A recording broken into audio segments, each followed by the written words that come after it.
नमस्कार, मैं विकास सिंह और आप देख रहे हैं बिहार न्यूज अपडेट। देखिए, चौकीदारों में आज हम बड़ा खुलासा करने जा रहे हैं। चौकीदारों के हक को देने से कौन रोक रहा है, इसका खुलासा करने जा रहे हैं। और चौकीदारों की बात को चिराग पासवान तक कौन पहुंचने नहीं दे रहा है, इसका भी खुलासा करेंगे। देखिए, चिराग पासवान की पार्टी से हम आज शंखनाद कर रहे हैं और चिराग पासवान के सबसे भरोसेमंद जो व्यक्ति है उनका खुलासा करने जा रहे हैं। हमने बीते दिनों ही यानी कि सुबह 8 बजे बीते दिनों हमने आपसे एक इजाजत ली थी और आपसे ये कहा था कि अगर मैं उन नेताओं का खुलासा करूं जो नेता आप लोगों के बारे में चेहरे पर कुछ और कहते हैं, पीठ पीछे कुछ और करते हैं, करनी और कथनी में बहुत फर्क है। और आज हम इसका खुलासा करने जा रहे हैं और बड़ा खुलासा करने जा रहे हैं। और शुरुआत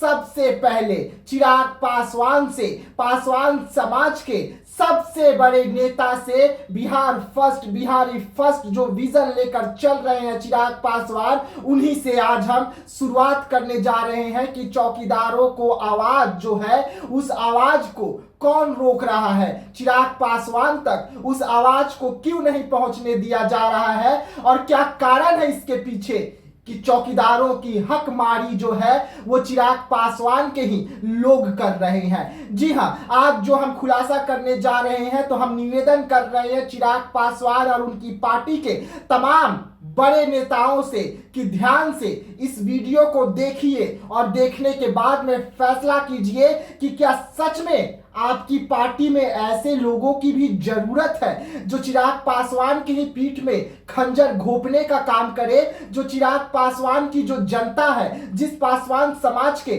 चिराग पासवान नेता कहलाते हैं, जिस चौकीदार दावेदार को चिराग पासवान सबसे बड़ा वादा किए थे कि उनके घर का जो चूल्हा चौकी है जो बुझने के कगार पर है उसे मैं लौ दूंगा और अपना चिराग को भेजते हुए यानी कि अरुण भारती को भेजते हुए अनशन को समाप्त करवाया था। लेकिन आज जो हम खुलासा कर रहे हैं उस खुलासे को जानने के बाद आप भी चौंक जाएंगे कि चिराग पासवान के पार्टी में एक से बड़े एक नेता है, एक से बड़े एक घूसखोर है, एक से बड़े एक दलाल है।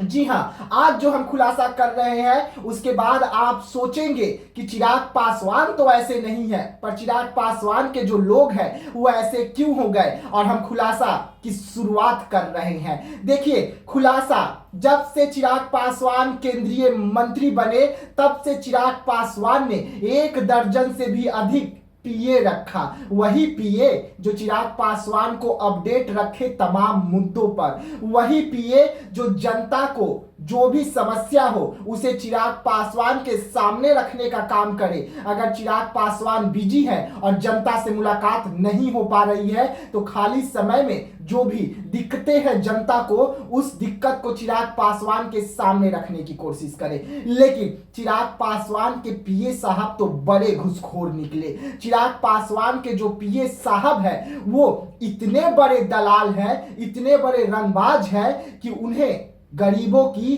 जो जेब में पड़ी हुई चंद पैसे होती है उस पर भी नजर होता है। चिराग पासवान के पीए को अगर आप चढ़ावा दे देंगे तो आप चिराग पासवान से मिल पाएंगे, अगर आप चढ़ावा नहीं देंगे तो आप चिराग पासवान से नहीं मिल पाएंगे। और ये सारा खेल चिराग पासवान के नाक के नीचे हो रहा है और ये खेल जब से चिराग पासवान सांसद बने हैं, केंद्रीय मंत्री बने हैं, तब से हो रहा है। जी हां, चिराग पासवान केंद्रीय मंत्री बने हैं उसके बाद से जनता की सेवा करने के लिए, जनता को तकलीफ ना हो इसके लिए चिराग पासवान ने 1 दर्जन से अधिक पीए रखा ताकि जनता के समस्याओं का जल्द से जल्द निदान हो जाए, जनता का जो समस्या है वो चिराग पासवान तक पहुंच पाए। लेकिन पीए साहब जो है उन्हीं का समस्या चिराग पासवान तक पहुंचाते हैं जिनके जेब में हरी हरी नोट होती है और वो नोट उनके पीए साहब के जेब में चली जाती जाती है। जी हां,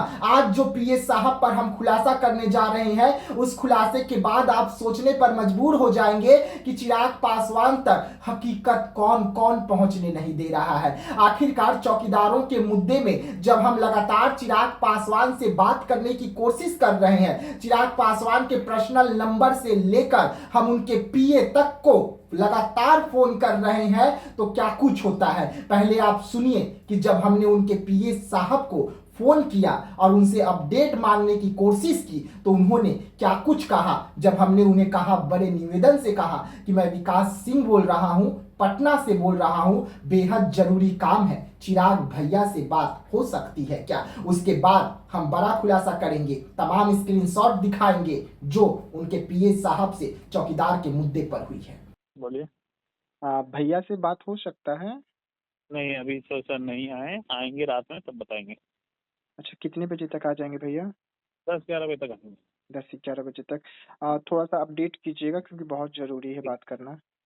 हम मैसेज दे देंगे, व्हाट्सएप डाल दीजिए, मुझे बात करना चाह रहे हैं आप, ठीक है? अपनी डिटेल।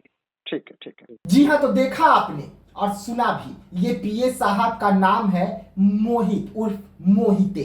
जी हाँ, ये पीए साहब दिल्ली में रहते हैं, चिराग पासवान के साथ रहते हैं। और इस पीए साहब का करनी और कथनी में कितना फर्क है, और ये पीए साहब को आप ध्यान से देख लीजिए। उसके बाद और भी खुलासा होगा, ये पीए साहब का काला चिट्ठा जो है और भी खुलेगा। इसमें उन्होंने हमें जानकारी दिया कि चिराग पासवान जो है इस वक्त नहीं है, रात के 10:30 बजे आप फोन कीजिएगा, हम आपको चिराग पासवान से बात करवा देंगे। आप व्हाट्सएप पर जानकारी दे दीजिए कि क्या बात करनी है। हम इनको व्हाट्सएप पर सारा जानकारी दिए, आप व्हाट्सएप का स्क्रीन रिकॉर्डिंग देखिए।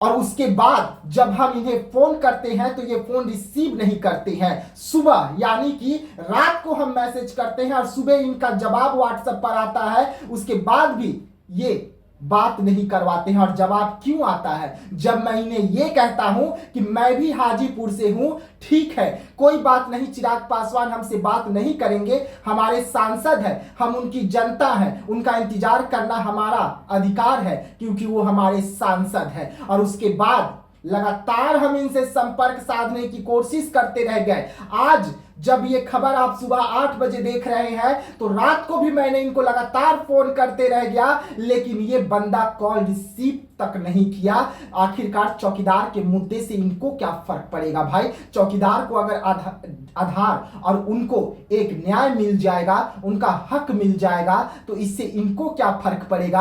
आपकी घर की जो रोजी रोटी है वो तो चल ही रही है ना, बड़े अच्छे से चल रही है, क्योंकि उगाही जो हो रही है पैसे की चिराग पासवान के नाक के नीचे। अब हम आपको बताने जा रहे हैं जो खबर, उसके बाद आप भी सोचने पर मजबूर हो जाएंगे कि ऐसे लोगों पर चिराग पासवान सख्त एक्शन ले, चाहे वो पीए हो या सीए हो या बीए हो, क्यों नहीं सख्त पर एक्शन ली जाए। आखिरकार चढ़ावे पर अब हम आ जाते हैं। हमने इनको चढ़ावा नहीं चढ़ाया था, इसलिए हमें चिराग पासवान से बात नहीं करवाए। लेकिन जो लोग इनको चढ़ावा नहीं चढ़ाते हैं, क्या पता है आपको कि उनकी आवेदन को ये कहां फेंकते हैं? उनकी आवेदन को ये लेने के बाद जब पीड़ित परिवार उनके आवास से चले जाते हैं अपने घर के लिए, तो उनके आवेदन को ये डस्टबिन में डाल देते हैं, उस डस्टबिन में जिसमें कचरा होते हैं। और उस उम्मीद को ये डालते हैं जो लोग चिराग पासवान से उम्मीद लगा के बैठे हैं कि चिराग पासवान उनके समस्याओं को हल करेंगे। चिराग पासवान के तक उनका समस्या कभी नहीं पहुंचता, क्योंकि ये लोग पहुंचने नहीं देते, क्योंकि इनको चढ़ावा नहीं मिला है। ये मोहिते जो है लगातार अवैध उगाही कर रहे हैं पार्टी के अंदर। अवैध हम इसलिए बोल रहे हैं क्योंकि चिराग पासवान और उनकी पार्टी कोई उगाही नहीं करती है, लेकिन ये जो है अपने तनख्वाह के बदले, तनख्वाह के बाद भी मोटी रकम कमाते हैं। और ये खबरें जब हम चला रहे हैं तो पूरी पुष्टि के साथ चला रहे हैं, आपके पार्टी के लोगों का ही ये कहना है, और उसी के बाद हम ये खबर चला रहे हैं। लगातार हमने आपके पार्टी के नेताओं से संपर्क साधा, उसके बाद ही हम ये खबर चला रहे हैं कि आपके मोहिते साहब जो है चिराग पासवान जी, वो इतने बड़े रहम दिल है, इतने बड़े दिल के हैं कि वो आपके ही जनता की जो कंप्लेन होती है, जो आपके जनता की फरियाद होती है, उस फरियाद को डस्टबिन में डाल के नगर निगम के हवाले कर देते हैं और उस उम्मीद को भी नगर निगम के कचरे के हवाले कर देते हैं जो जनता आपके साथ लगा कर रखी है कि आप उनके समस्याओं को हल करेंगे। और इस वक्त चौकीदार भी आपसे उम्मीद लगाकर बैठे हुए हैं चिराग पासवान जी कि आप उनकी समस्याओं को हल करेंगे। लगातार चौकीदार मुझसे संपर्क में है, लगातार चौकीदार कह रहे हैं कि चिराग भैया से आप बात करके हमें अपडेट बताइए, लेकिन ये शख्स जो आपका मोहिते है, इसको तो अवैध उगाही से फुर्सत मिले तब ना ये चौकीदारों के मुद्दे पर आए, गरीबों के मुद्दे पर आए। इसको तो अवैध उगाही से फुर्सत ही नहीं मिल रहा है। अगर ये हमें कहेंगे कि कौन सा नेता ने कहा, कौन सा सूत्र के द्वारा आप ये खबर चला रहे हैं, हमारा सूत्र जो है वो पुख्ता है और पुख्ता जानकारी के साथ हम ये खबर चला रहे हैं कि मोहिते किस तरीके से जो चिराग पासवान के दाहिने हाथ इस वक्त बने हुए हैं पीए में, वो पीए साहब कितना बड़ा रहम दिल के हैं और कितना बड़ा मोटा रकम भी कमा रहे हैं। अब चिराग पासवान को सोचना होगा कि इस मोहिते पर कैसे एक्शन लेते हैं, चौकीदारों का हक कैसे दिलवाते हैं और चौकीदारों का जो नया अपडेट निकल कर आ रहा है उसे चौकीदारों तक कैसे पहुंचाते हैं। और आखिरकार ये पीए साहब हमें चिराग पासवान से बात क्यों नहीं करने देना चाहते हैं और क्या कारण है इसका, ये भी आप बता दीजिएगा पीए साहब जी, मोहिते जी। शायद हमने आपको अगर पैसा नहीं दिया है तो कोई बात नहीं, हमने आपको पैसा नहीं दिया है, आप बता देते हमें फोन पर कि आप हमें मोटी रकम दे दीजिए, जो हमारा अमाउंट है हम आपको बात करवा देंगे। हम कहीं से भी व्यवस्था करके आपको अमाउंट जरूर भेज देते और चिराग पासवान से बात कर लेते, क्योंकि यहाँ पर 1000-2000 लोगों का सवाल नहीं है मोहिते जी। आपको ये समझना होगा, आपको ये चिराग पासवान जी समझना होगा कि यहाँ पर चौकीदार दाफेदार का जो परिवार है वो काफी बड़ा परिवार है, काफी बड़े तादाद में है, जो इस वक्त आपके तरफ टकटकी लगाकर बैठे हुए हैं। वैसे में आपका क्या कुछ फैसला होगा वो भी इन्हें मंजूर है, लेकिन ऐसे लोगों को रखकर ना आप सीएम बन पाएंगे, ना आगे चलकर दोबारा सांसद बन पाएंगे। तो ऐसे लोगों को पहले आप अपनी पार्टी से हटाइए और इन पर कार्रवाई कीजिए।